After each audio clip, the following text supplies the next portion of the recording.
นี่คือศาลพญานาควัดถ้ำเจ้าหัวเนี่ยตัวเล่นใกล้ค่ำมื้อนี้ผู้ข่าปาฐคำผสมมาบริเวณวัดถ้ำเจ้าหัวบ้านอ่างตำบลนาตาลอำเภอตะโงอยมื้อนี้เป็นพระราชหินเด้วัดถ้ำเจ้าหัวบ้านนาอ่างอำเภอตะโงอยแหละนี่คือเป็นภาพบรรยากาศตอนแรกนะตะเวนกะต่ำลงได้มื้อนี้พามาเบิ่งพามาชมเรื่องฮูพญานาควัดถ้ำเจ้าหัวแหละนี่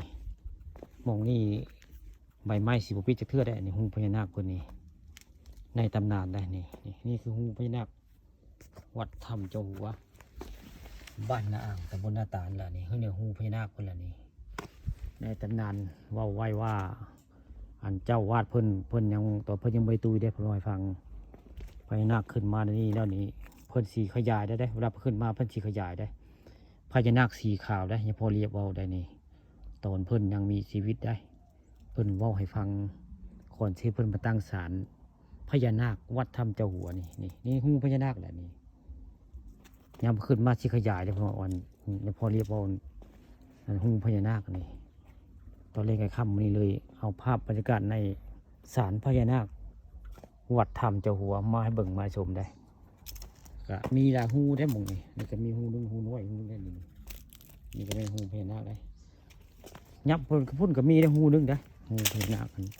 วัดถ้ำเจ้าหัวนี่ย่างปฏิเสธเห็นไหมทางใต้ฮูใหญ่ทางใต้นี่ก็เป็นฮูนึงได้นี่ก็คือฮูพญานาควัดถ้ำเจ้าหัวแหละนี่ฮูนึงได้นี่ถ้าไม่หมาจะหลุมหมาแต่คนบุหลุมได้นี่คือฮูพญานาควัดถ้ำเจ้าหัวแล้วก็ข้ามาว่ามาจาเรื่องฮูพญานาคกับมันนี่ฮูพญานาคบริเวณวัดถ้ำเจ้าหัวบ้านอ่างตะวันนาตาลนะตอนบ่ายใกล้ค่ำวันนี้ผู้ข่าปานคำผสมพาเบิ่งพามาชมศาลวัดถ้ำเจ้าหัวได้ในตำนานของนี่พ่อเรียบได้พ่อน้อยฟังว่านี่แหละคือพญานาควัดถ้ำเจ้าหัวผู้ข่าปานคำผสมเอามาให้เบิ่งมาชมนี่แหละฮูพญานาคนี่ในตำนานนี่เพิ่นขึ้นมากอะฮูนี่ขยายใหญ่ได้เวลาพลุงกับฮูนี่ก็ชิ้นน้อยลงเลยนี่พระบุจักกันนี่แหละฮูพญานาควัดถ้ำเจ้าหัวได้ใบไม้บื้อแต่สิบปิดได้สิบปิดฮูนี่สิล่นเลยกระดามเพื่อนสิบปิดได้นี่